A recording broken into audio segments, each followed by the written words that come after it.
কলিয়াবৰ বৰুৱা চুকত ৭১৫ নং ৰাষ্ট্ৰীয় ঘাইপথত ভয়ংকৰ পথ দুৰ্ঘটনা।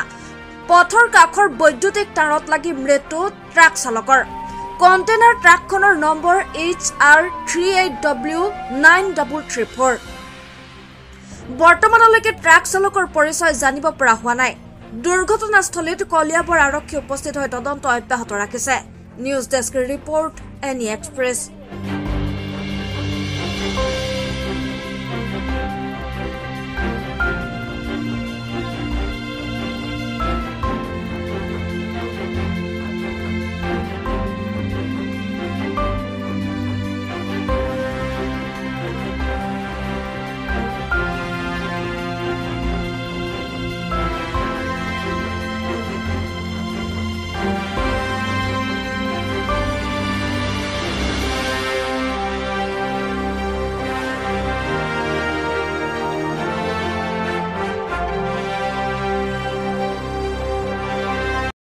মানে মই আহি আছো ফুলৰ বাইকখনৰ জ্বলি থকা দেখিলো।